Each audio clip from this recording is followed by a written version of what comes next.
just to keep me standing tall. Though a burden I may be, you don't worry, you don't rest. You are reaching out to carry me, and I know I'm heaven blessed.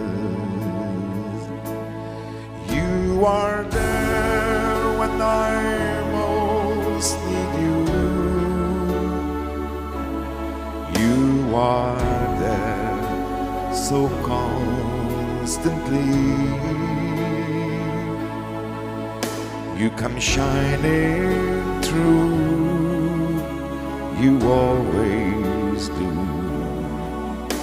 You are always there for me. You are there when I most need you. You are there so constantly. You come shining through, you always do.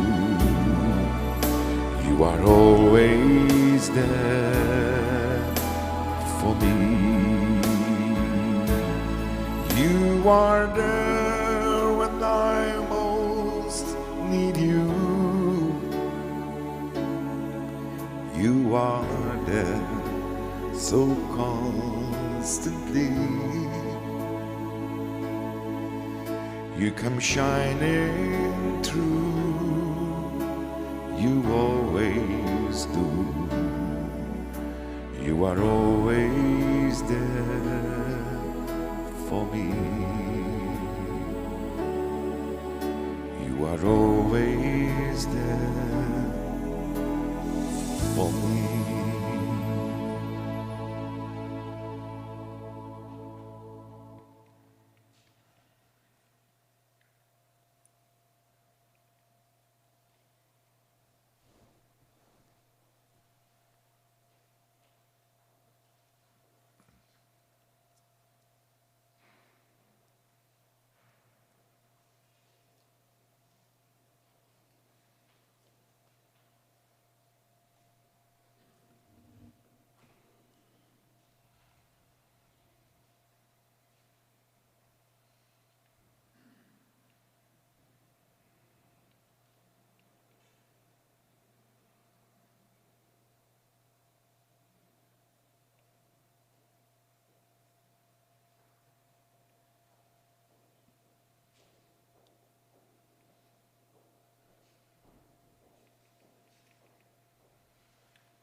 Lord, you seem so far away, a million miles or more, it seems today.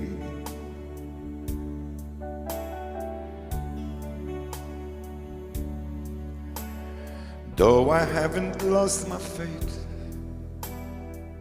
I must confess right now that it's hard for me to pray.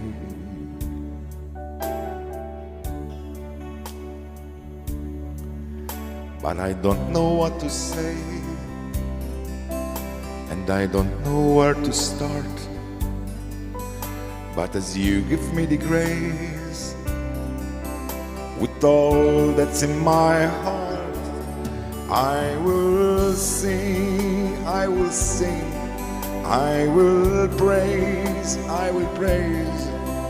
Even in my darkest hour, through the sorrow and the pain, I will sing, I will praise. Let my hands to honor you,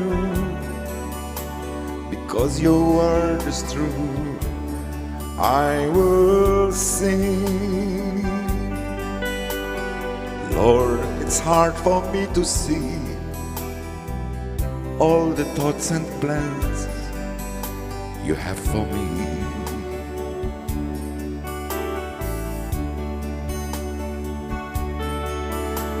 But I will put my trust in you, knowing that you died to set me free.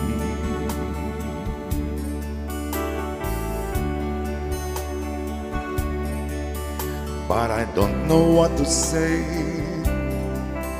and I don't know where to start. But as you give me the grace, with all that's in my heart, I will sing, I will sing, I will praise. Even in my darkest hour, through the sorrow and the pain, I will sing, I will sing, I will praise, I will praise. Even in my darkest hour, through the sorrow and the pain, I will sing, I will sing, I will praise, I will sing, I will sing, I will sing. Fl-isem tal-Missier u tal-Iben u tal-Ispiritu Santu. Amen. Il-grazzja ta' Sidna Ġesu Kristu, l-imħabba ta' Alla u l-għaqda fl-Ispiritu Santu tkun magħkom il-koll. U miegħek ukoll. Jekk trid tista' tnaddafni. Din hija t-talba li jagħmel l-Ebrus fil-Vanġelu tal-lum. Hija t-talba li hemm fil-fond tal-qalb ta' kull wieħed u kull waħda minna. Jekk trid tista' tagħmilni aħjar. Jekk trid tista' tgħinni biex inħossni aħjar, biex inkun aħjar. Biex nitħejjew tajjeb ħalli nħallu lil Mulej jaqbadna minn idejna, imissna u jfejjaqna, ejjew narfu n-nuqqasijiet tagħna u nitolbuh ikollu ħnina minna.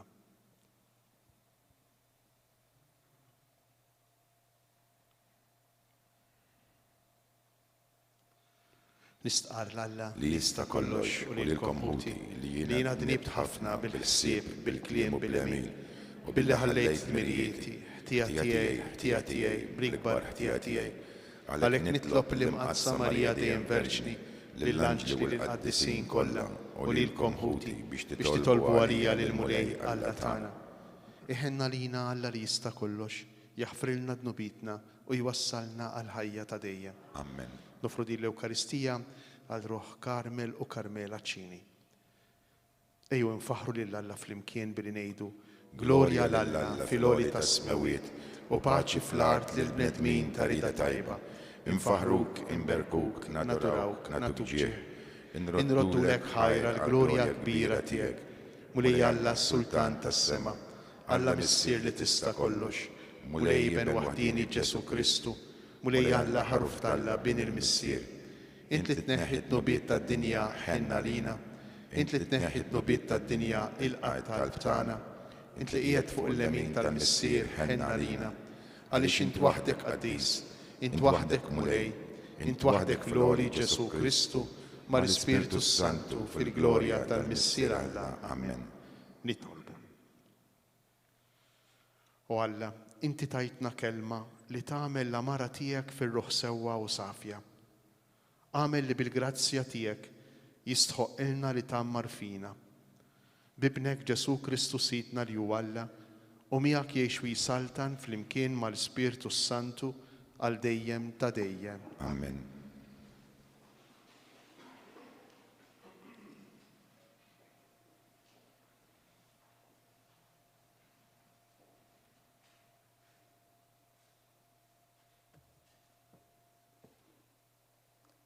Qari mill-ktieb tal-Levitiku. Il-mulej kellem lil Mosè u lil Aaron u qalilhom: Meta xi ħadd ikollu fil-ġilda xi qxur, jew xi bużieqa, jew xi teba bajda, isa ġerħa tal-ġdiem, jieħduh għand Aaron il-qassis jew għand xi ħadd min iridu l-qassisin. Il-marit bil-ġdiem għandu jilbes ħwejjeġ imqatta u jħalli rasu mikxufa u jitatta sa geddumu u jgħajjat: Mniġġes, mniġġes. Kemm idum marit ikun miżmum bi mniġġes li hu u jgħix waħdu f'post barra mill-kamp. Il-kelma tal-mulej. Ir-rodda ħajr l-Alla. Int kenna għalija, iddawwarni u tferraħni bil-ħelsien tiegħek. Int kenna għalija, iddawwarni u tferraħni bil-ħelsien tiegħek. Ħini l-bniedem li ħtijietu maħfura, li għandu id-dnub tiegħu mistur. Ħini l-bniedem li jebda ħażen ma joddulu l-mulej u ma għandu ebda erq f'qalbu. Int kenna għalija, iddawwarni u tferraħni bil-ħelsien tiegħek. Id-dnub tiegħi jien sqarrejtlek u l-ħażen tiegħi ma ħbejtulekx. Jien għedt quddiem il-mulej nisqar tijieti u int ħfirtli l-ħażen tad-dnub tiegħi. Int kenna għalija, iddawwarni u tferraħni bil-ħelsien tiegħek. Ifirħu twajbin u tennew fil-mulej, għajtu bil-ferħ intom il-kol ta' qalbkom safja. Int kenna għalija, iddawwarni u tferraħni bil-ħelsien tiegħek.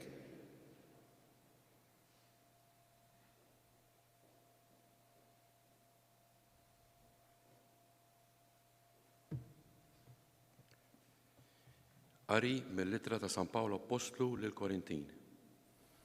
Ħuti, sewjek tieklu, sewjek tixorbu. Tagħmlu x'tagħmlu, għamlu kollox għall-glorja ta' Alla. Tkunux ta' tfixkil la għall-Lut la għall-Griegi u lanqas għall-Knisja ta' Alla. Hekk jiena noġob lil kulħadd f'kollox, bla nfittex l-interessi tiegħi, imma tal-ħafna biex jisalvaw. Ixbħu lili bħalma jien nixbaħ lil Kristu. Il-kelma tal-mulej.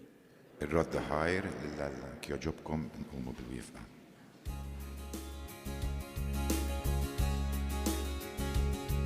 Mulej jekk trid tista' tfejjaqni, kantaw flimkien. Emmen biss, emmen biss, emmen biss. Emmen li Ġesu ħobbok, emmen li Ġesu ifejqek. Jekk intemmen Ġesu jfejqek, issa stess, iva mulej, issa stess. Emmen biss, emmen biss, emmen biss. Alleluja, alleluja, alleluja, alleluja, alleluja, alleluja.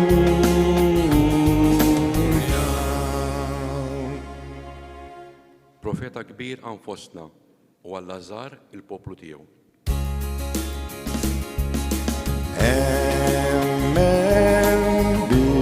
Emmen biss fil-qawwa tal-Alla. Emmen biss, alleluja, alleluja, alleluja, alleluja, alleluja, alleluja, alleluja, alleluja, alleluja, alleluja, alleluja, alleluja, alleluja.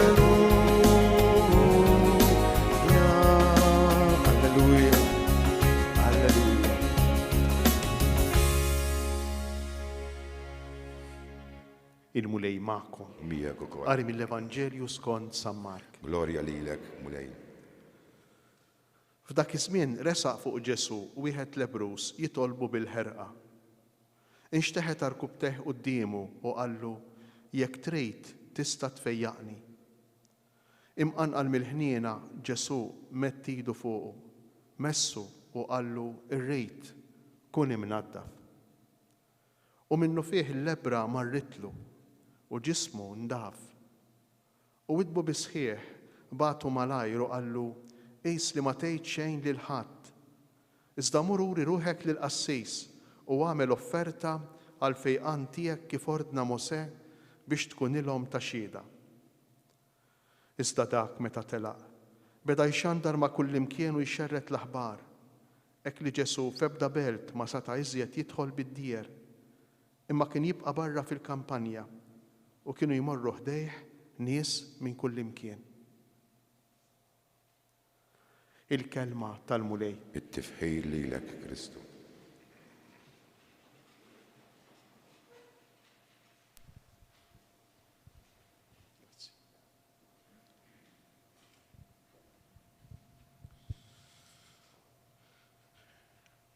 Tgħidu li kif se napplikaw il-Vanġelu tal-lum għalina, aħna li għall-grazzja tal-Alla ħlisna minn din il-marda kera tal-lebra.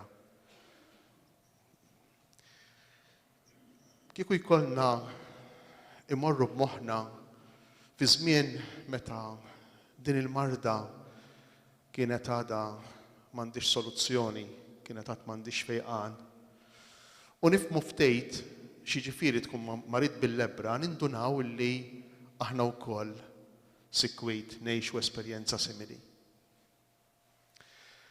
Li tkun marid bil-lebra kien ifisser illi inti misħut minn Alla. Tant kienet qawwija s-sensazzjoni ta' disgrazzja għal min kien jimrad b'din il-marda illi fil-ktieb tal-Levitiku għandna xebħ bejn it-titbieħ u l-korruzzjoni tal-ġilda tal-ġisem xebħ mal-bżieq ta' Alla, bħalli kieku Alla jobżoq fuq il-persuna, jistmer il-persuna. Imma mhux biss. Min kien ikun marid din il-marda tal-lebra kif smajna fil-ktieb tal-Levitiku fl-ewwel qari, kien jispiċċa l-barra mill-kamp fi kliem ieħor, kien jispiċċa l-barra mill-komunità, maqtuħ għalih waħdu. U maqtuħ minn min? Maqtuħ mhux biss minn nies in ġenerali, ma fuq kollox minn dawk li jgħix magħhom, mill-eżistiju. Bħalissa f'dan iż-żmien ta' pandemija, xi ftit jew wisq, qegħdin immissu wkoll ma' din l-esperjenza. Il-persuna li inti tħobb tispiċċa biex tkun teddida għalik, teddida għal dawk li huma l-iktar qrib tagħha. Bid-differenza però illi min kien ikun marid bil-lebra ma kienx jagħmel biss il-15 jew it-3 ġimgħat tal-kwarantina kemm ikun hemm bżonn. Imma kien jispiċċa ħajtu kollha maqtuħ minn dawk li jħobb. Jgħix waħdu f'post imwarrab, ħafna drabi ifittex is-sapport tal-Ibrużi oħra. U allura li tkun marid bil-lebra kienet mhux biss saħta minn Alla, imma kienet ukoll meqjusa mill-bqija tal-komunità bħala kastik tad-dnub, kastik tal-ħażen tal-persuna, u kienet mgħixa fil-komunità bħala disgrazzja kbira. Għaliex? Għax li tgħix il-bqija ta' ħajtek abbandunat, imwarrab, mistmer minn kulħadd, anki minn dawk li jħobbuk, ma kien baqa' xejn xi sejr iktar ħlief li tmut. It-tarġa ta' qabel il-mewt. Din l-esperjenza aħna kif ngħixuha fil-ħajja tagħna. Qatt ħassejna lil nfusna weħidna. Qatt ħassejna li fl-esperjenza li qegħdin ngħixu, fis-sitwazzjoni li qegħdin fija, aħna qegħdin tassew fis-solitudni assoluta. Qatt ħassejna li Alla irrabjat kontra tagħna, qiegħed jieħodha qatta bla ħabel kontra tiegħek f'xi mument jew ieħor ta' ħajtek. Qatt ħassejt li inti ma tistax tqum mid-djufija, mid-difett, mill-problema, mid-diffikultà li għandek.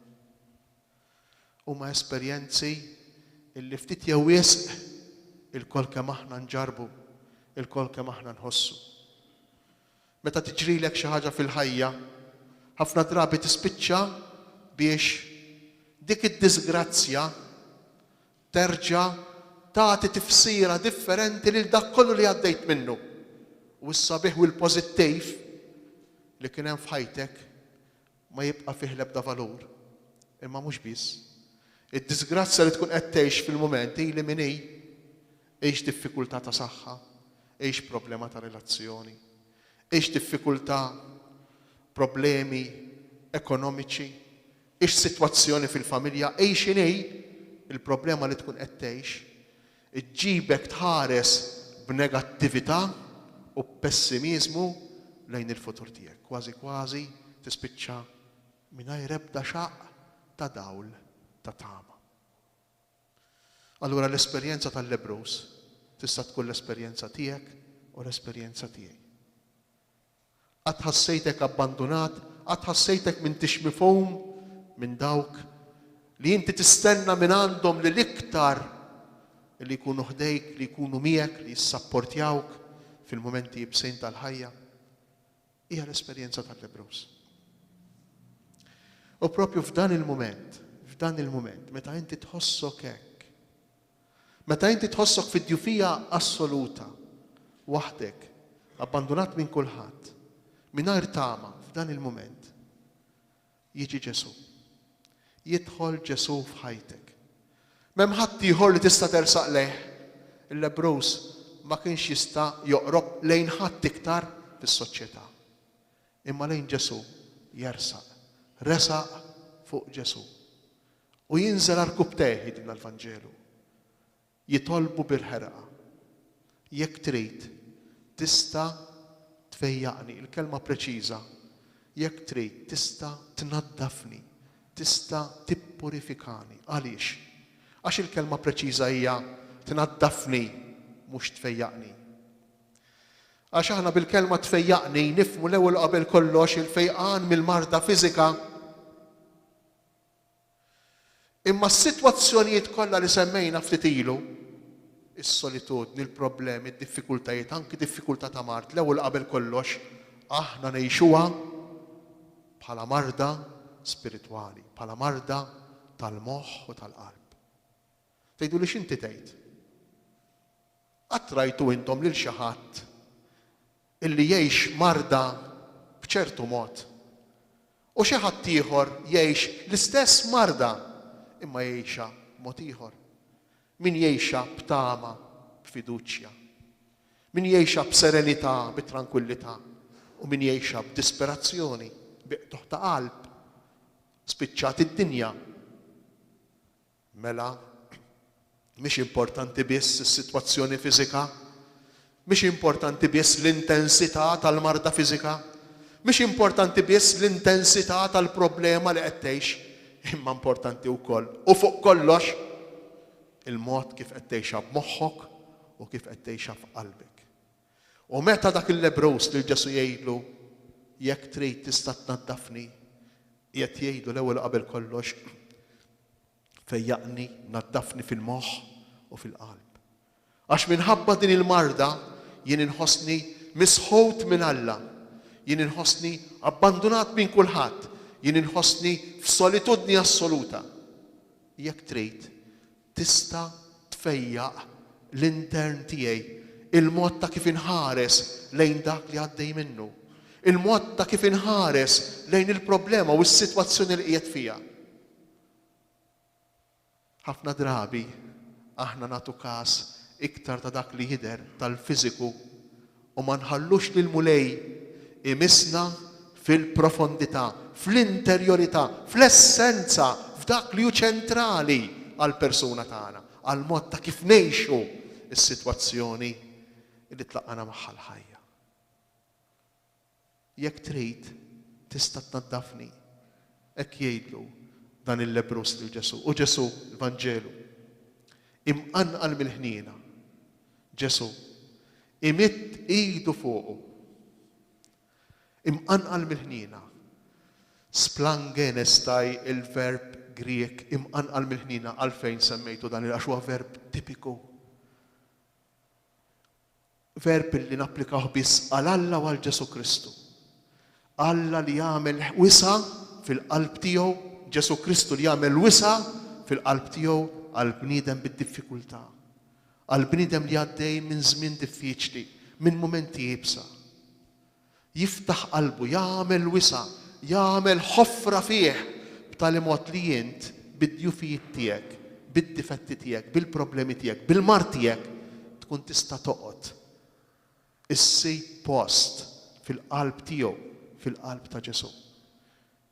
Dinja imqanqal mill-ħniena. U x'jagħmel Ġesu?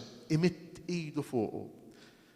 Hawnhekk għandna verb ieħor importanti, tmitt idek. Alla li fl-Antik Testament kull darba li jmitt idu imidda biex jisħet, biex jeqret, biex iwerwer l-dewwa, biex ikisser l-eżerċtu. Darba minnhom fit-tieni ktib ta' Slaten, Alla jmitt idu biex imarrad bil-lebra, imittidu biex imarrad bil-lebra eżerċtu sħiħ li kien se joħodha kontra l-poplu ta' Iżrael. Alla jmittidu biex imarrad u Ġesu jatina verżjoni totalment differenti ta' Alla. Jatina viżjoni jidija totalment differenti ta' Alla. Għax Alla meta jmittidu imidda biex jerfa', imidda biex ifejjaq, imidda biex jaħfer, imidda biex imiss, messu. Verb ieħor importanti. Għaliex importanti dan il-verb? Għax jent l-Ebrows jekk tmissu se tittieħed mill-mar tiegħu. Kien assolutament projbejt li tmiss mal-Ebrows, għalhekk kienu jgħixu separati, segregati il-barra mill-abitat, il-barra minn fejn jgħixu n-nies. Imma Ġesu ma jibżax jitniġġes.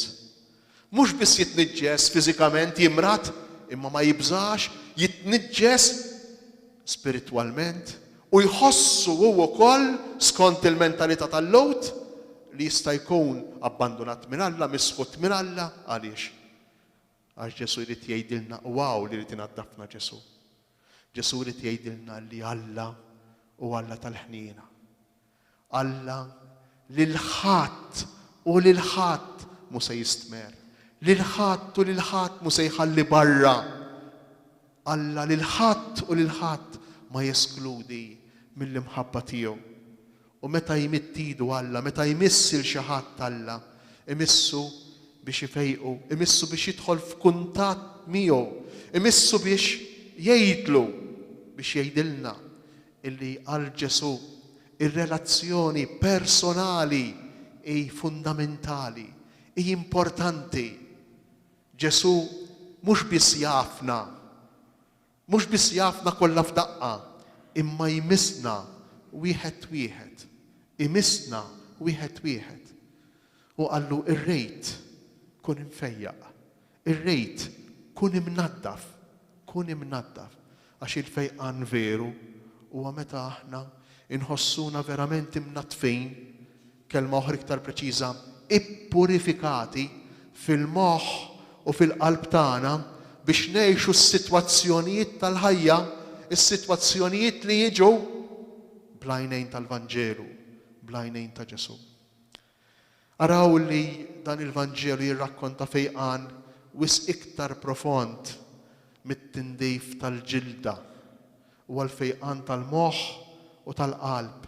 U meta jkollok il-moħħ u l-qalb imnatfa, ħalli jkollok il-problemi fil-ġilda, ħalli jkollok diffikultajiet fir-relazzjoni, ħalli jkollok problemi ta' mart, imma tarawhom, tgħixhom, tħosshom, taffrontawhom b'mod totalment differenti, bl-istil tal-ippurifikati, bl-istil tal-imnatfejn, mhux bl-istil ta' dawk li huma mniġsejn, bl-istil ta' dawk li jirraġunaw bil-moħħ tad-dinja, bl-istil bil-loġika tagħna umana. U allura dan il-Vanġelu verament ilaqqana ma' dak li l-iktar importanti. L-iktar importanti fil-ħajja tal-fidi tagħna huwa l-fejqan tal-moħħ u tal-qalb li jista' jagħtihulna biss Ġesu. Il-qassejs, allum mururi ruħek lill-qassejs. Il-qassejs seta biss dakinhar jivverifika jekk il-Lebrows u xi mnaddaf jew le. Biex ikun jista' jerġa' iħallih jidħol fit-tempju. Biex ikun jista' jerġa' jagħtih il-permess li jgħix fil-komunità. Imma seta biss jivverifika mhux ifejqu. Mhux ifejqu. Huwa Ġesu biss li jagħtina l-fejqan. Imma biex jagħtina l-fejqan irridu nsibu modi aħna biex inħalluh imisna. Dak il-verb tal-bidu resaq fuq Ġesu wieħed Lebrus. Huwa importanti, resaq fuq. Il-laqgħa tagħna ma' Ġesu ma tistax tiġi minnu biss, minn naħa tiegħu biss. Ma jistax ifittixna u biss jekk aħna nibqgħu lura.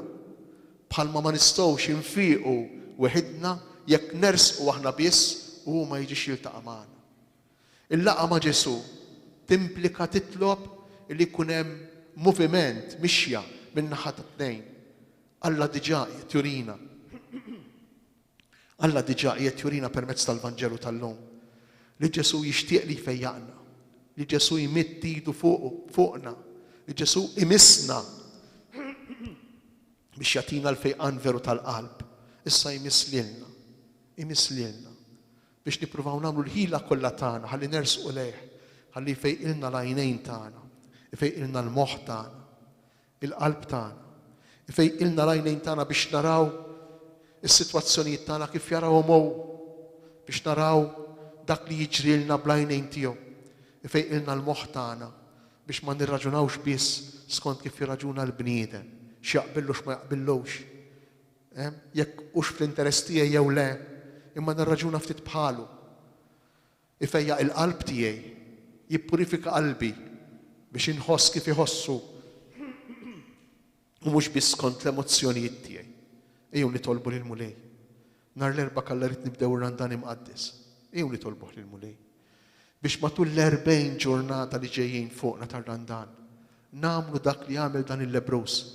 Nersqu ġurnata waħda wara l-oħra. Nersqu ġurnata waħda wara l-oħra lejn Ġesu. Nippruvaw nagħmlu l-pass tagħna kuljum lejn Ġesu. Fil-Knisja tagħna hawnhekk matul ir-Randan kif tafu ikollna it-talba tal-Via Sagra kuljum. Minn nhar l-erba' l-qudiem kemm filgħodu kif ukoll filgħaxija. Ikun hemm is-sekk Alla jrejt il-mumenti ta' tagħlim tal-eżerċizzi. Ikollna wkoll il-lezzjo divina kull nhar ta' Ħadd. Se nibdew il-lejla. Il-lejla nagħmlu t-tħabbira tar-Randan imqaddes.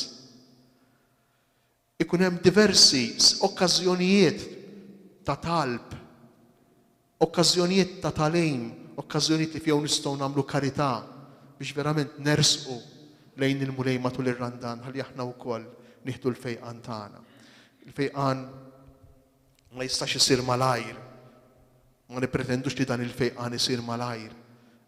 Fil-fatt Ġesu għalhekk jgħidlu lil dak ir-raġel jgħidlu toqgħodx tgħid, tmurx tgħid mill-ewwel, taħraqx mill-ewwel il-karti kollha, tmurx tgħid ġara mill-ewwel. Imma mur imxi triq l-ewwel, ipprova induna xi ġralek. Ipprova għaraf il-bidla li saret fejk. Tifraħx, tentużjażmax ruħek mill-ewwel b'dak li inti skoprejt, imma ħalleh bil-mod il-mod jinżel fejk. Tagħmilx storbju. Il-bidliet ta' malajr ħafna drabi jkunu artifiċjali. Dak li qed jgħidlu Ġesu. Ħuda bil-mod, ħuda bil-mod. Ħalli dak li ġara jidħol fejk. Ħalli dak li ġara jissetilja fejk, joqgħod fejk. Ħalli inti taraf, tinduna, titgħallem bil-mod il-mod tgħix din il-bidla li qiegħda sseħħ fejk. Il-mirakli ma jsirux mod maġiku, imma jsiru bil-qawwa ta' Alla, imma wkoll bil-kollaborazzjoni, bil-parteċipazzjoni tar-responsabilità ta' kull wieħed u kull waħda minna.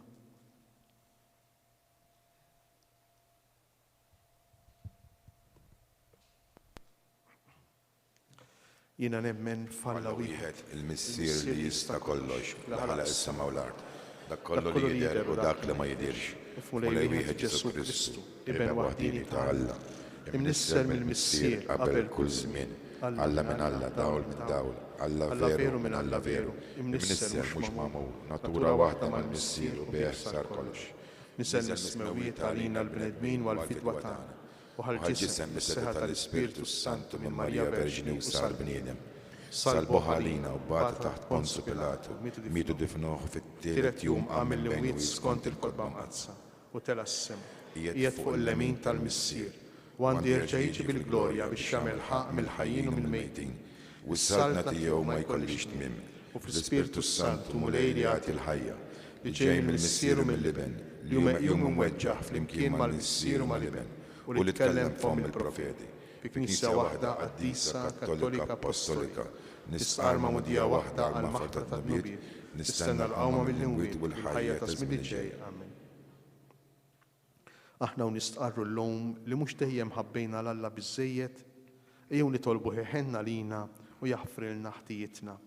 Jaqaf mulej mal-Knisja tiegħek jew ixxandar il-ħtieġa tal-penitenza u turina l-kruwa tad-dnub biex tbedna minnu. Ismana nitolbuk mulej. Dawwal il-fema ta' dawk ħutna li jinsabu mjasrin minn ħtijietom u m'għandhomx ħila jqumu mill-miżerja li fija jinsabu. Ismana nitolbuk mulej. Kun twajjeb mal-qaddejja tiegħek Karmel u Karmela Ċini u ma' dawk kollha li tul ħajjithom fid-dinja ittamaw fil-ħniena tiegħek. Ismana nitolbuk mulej. Neħħi l-amat minn għajnejn dawk li mingħajr ma jafu jagħmlu ħsara lilhom infushom u lill-oħrajn biex jintebħu bil-ħażen tagħhom. Ismana nitolbuk mulej. Fiskiet nitolbu lil-mulej il-bżonnijiet u x-xewqat tagħna. Nofrulu lil-mulej il-jum li ġej fuqna, nitolbu fuq kollox biex jagħtina randan tajjeb, nitolbu fiskiet.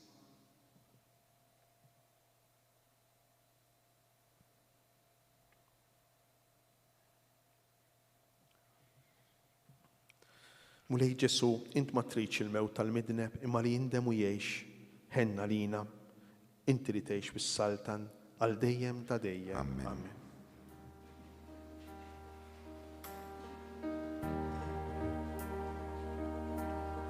Irrid nintela fik mulej, nintelaq fik mulej. Irrid nintela f'dawk idejk. ħaddanni miegħek terħenix għad li jien ma jistħoqlix għaliex hemm barra hemm l-estalija bħal il-pub il-ġuħ kull ħażen dawn mlija nawilli dejk mulej iġbidni ħalli niġi ħdejk niġi ħdejk kull biżajmu mulej xejn int tħaddanni ma'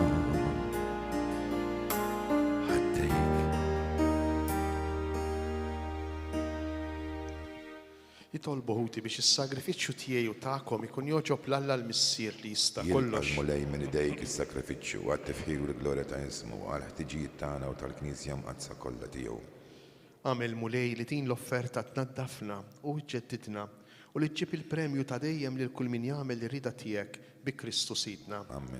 Il-mulej magħkom. Miegħek ukoll. Nerfgħu qlubna l-fuq. Nerfgħuhom lejn il-mulej. Niżżu ħajr lill-mulej Alla tagħna. Hekk sewwa u xieraq. Sewwa u xieraq tas-sew mulej missier qaddis, Alla ta' dejjem li tista' kollox, tajjeb u taġi tas-salvazzjoni tagħna li dejjem u kull imkien inroddulek ħajr bi Kristu Sidna. Faqda ta' mħabba niftakru fil-mewt tiegħu, fidi ħajja nistqarru l-qawmien tiegħu u b'tama sħiħa nistennew jiġi fil-glorja. Għalhekk mal-qaddisin u l-anġli kollha jinfaħruk u intennulek blajda. Qaddis, qaddis, qaddis, mulej Alla tal-eżerċiti, is-smewiet u l-art mimlija bil-glorja tiegħek. Osanna fil-għoli tas-smewiet, imbirek minn ġej fis-sem il-mulej, osanna fil-għoli tas-smewiet. Qaddis tas-sew int mulej, inti lajn ta' kull qdusija, qaddis għalhekk nitolbuk dawn l-offerti bil-barka tal-Ispirtu tiegħek biex isiru għalina l-ġisem u d-dem ta' Sidna Ġesu Kristu. li meta kien se jingħata biex min rajh ibati ħajr ħobs, ratti l-ħajr qasam tal-disċipli tiegħu u qal: ħudu u kulu il-koll minn dan, għax dan huwa ġismi li jingħata għalikom.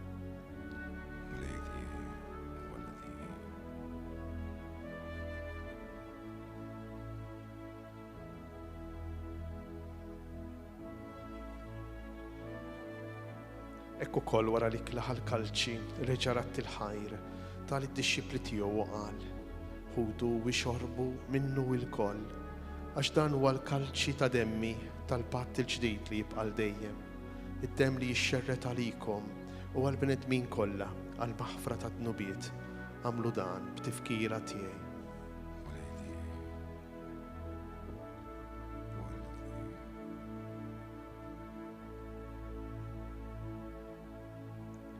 Dan hu il-misteru tal-fidi. Nħabbru l-mewt tiegħek mulej, inxandru bil-ferħ il-qawmin tiegħek, nistennewk sa ma tiġi fil-glorja. Give thanks with a grateful heart.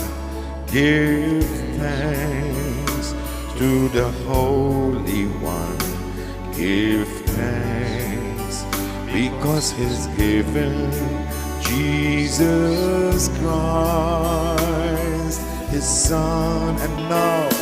And now let the weak say, I am strong. Let the poor say, I am rich because of what the Lord has done for us. Give thanks. Għalhekk aħna u nagħmlu dan b'tifkira tal-mewt u l-qawmien ta' Sidna Ġesu Kristu, nofrulek mulej il-ħobs tal-ħajja u l-kalċi tas-salvazzjoni u nroddulek ħajra xogħbok tilqana u nquddimek biex naqduk. U miċ-ċokon tagħna nitolbu li l-Ispirtu Santu jaqadna f'ġisem wieħed lilna li nieħdu semm il-ġisem u d-demm ta' Kristu.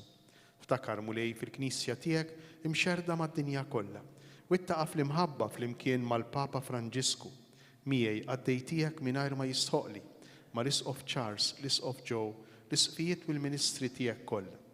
Ftakar fil-qaddejja tiegħek Karmel u Karmelaċċini li jogħġbok issejħilhom għal għandek minn din id-dinja. Għamel li kif huma bil-magħmudija mietu f'ibnek u bħal ibnek, hekk ukoll f'ibnek u bħal ibnek jirxuxtaw għall-ħajja. Ftakar ukoll f'ħutna li raqdu bit-tama tal-qawmien. Ftakar fil-mejtin kollha. Daħħalhom quddiemek fid-dawl tas-sebħ tiegħek. Ħenna lina l-koll nitolbuk għati lilna wkoll il-wirt tal-ħajja ta' dejjem, flimkien mal-Verġni Mqazza Omma Alla Marija, ir-raġel tagħha San Ġusepp, l-Apostli, il-qaddisin kollha li għexu fil-ħbiberija tiegħek sa mill-bidu tad-dinja. Għamel li magħhom infaħruk u nsebħuk b'Ġesu Kristu ibnek.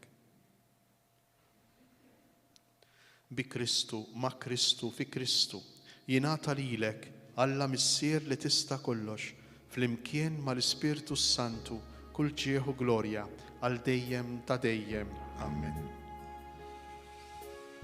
Ejjew verament nafdaw fil-missier tagħna tas-sema. Ejjew lil Alla inqisuh bħala tassew missier.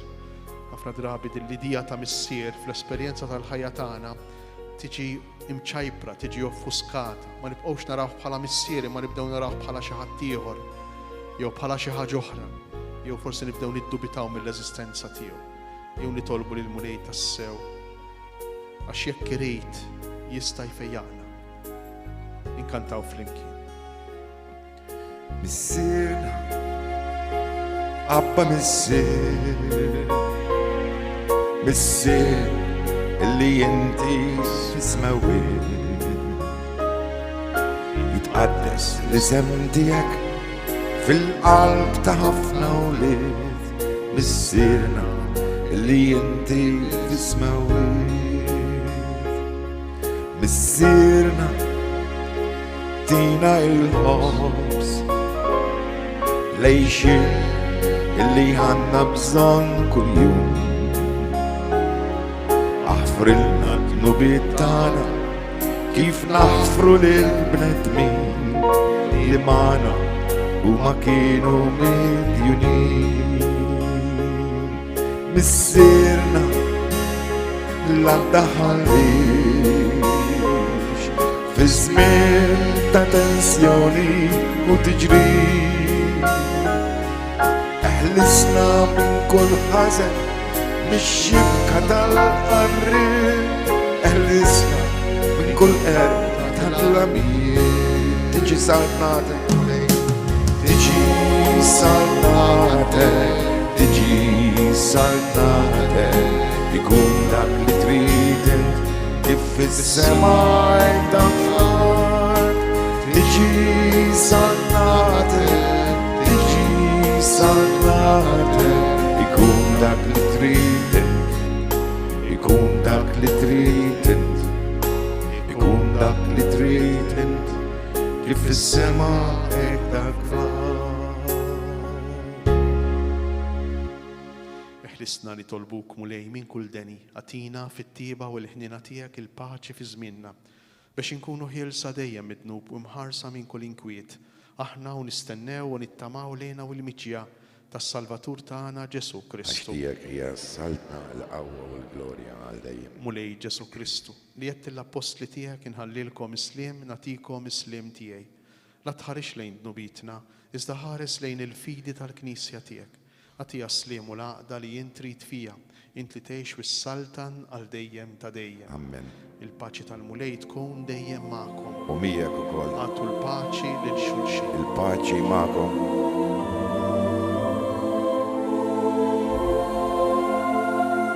Ejjew ngħidu flimkien u bil-qalb ħaruf Talla li tneħħi d-nubiet tad-dinja ħenna lina.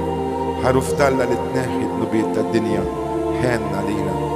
ħaruf Talla li tneħħi d-nubiet tad-dinja għatina l-paċi. Danu il-ħaruf ta' Alla, danu Ġesu li jerfa' fuqu l-ħtija tagħna. Danu dak li jnaddafna, li jippurifikana. Ħenin aħna li aħna mistiedna għal din l-ikla tal-ħaruf. Mulej ma jistoqlix li tidħol taħt is-saqaf tiegħi. Iżda jgħid kelma waħda u ruħi tkun mfejqa.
I enter the Holy of Holies. I enter through the blood of the Lamb. I enter to worship you only. I enter to honor I am. Lord, I worship you. I worship you. Lord, I worship you. I worship you. For your name is holy. Holy. Lord,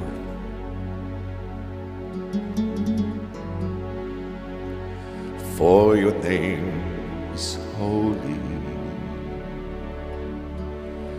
Holy Lord, for your name is holy. Holy Lord, for your name is holy, holy Lord, for your name is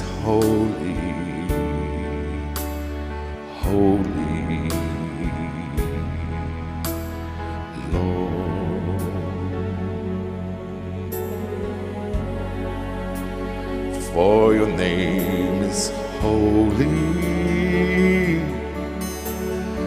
Holy Lord, for your name is holy, holy Lord, for your name is holy. Holy Lord, for your name is holy, holy Lord,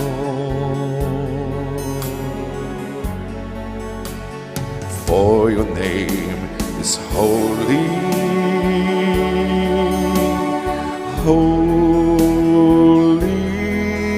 Holy Lord,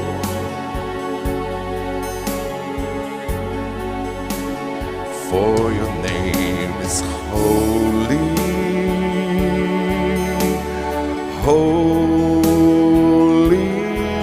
Lord,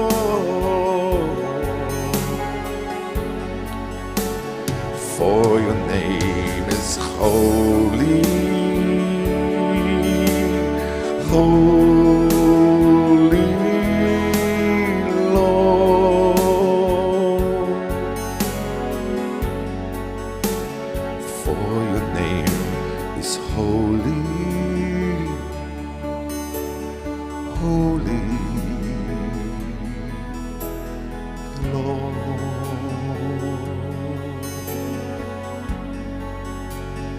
for your name is holy. Holy Lord,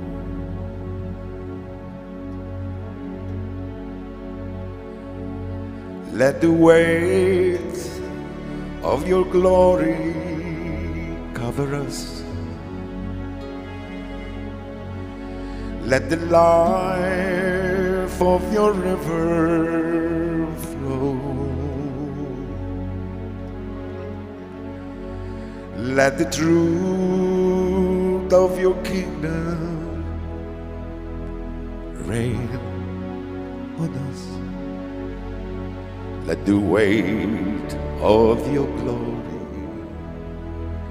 let the weight of your glory fall. Let the weight of your glory fall.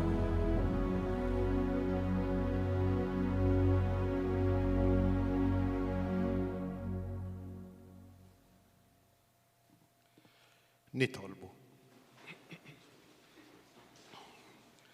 Tmajtna mulej blaxqa tas-sema. Nitolbuk li dejjem nixtiequ dak l-ikel li bih ngħixu tassew bi Kristu Sidna. Mela kif diġà qedtilkom il-lejla jkollna fis-seba' dawk li jixtiequ it-tħabbira tal-avvent fis-seba' ta' filgħaxija hawnhekk. Imbagħad nhar l-erba' nibdew ir-randan imqaddes ma ninsewx li hija ġurnata ta' sawm u ta' penitenza, m'għadix moda l-penitenza. Però importanti ħafna fil-ħajja, il-kontroll fuqna nfusna u l-offerta tagħna ta' dak li kultant jista' jkun żejjed imma anke ta' dak li mhux lill-Alla. Ikollna l-vija sagra kemm qabel l-qudiesa ta' filgħodu kif ukoll wara l-qudiesa ta' filgħaxija. Minn nhar l-erba' l-qudiem. Il-mulej magħkom. Miegħek ukoll. Iberikkom, iħariskom Alla li jista' kollox il-Missier, l-Iben u l-Ispirtu Santu. Amen. Morru u għejxu fil-paċi ta' Kristu. Roddu ħajl l-Alla. Il-ġurnata tajba. Lilek ukoll. You raise me up so I can stand on mountains. You raise me up to walk on stormy seas. I am strong when I am on your shoulders. You raise me up to more than I can be.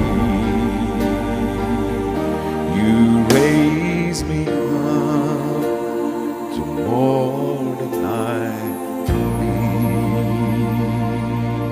Ikun nfaħħar Ġesu Kristu.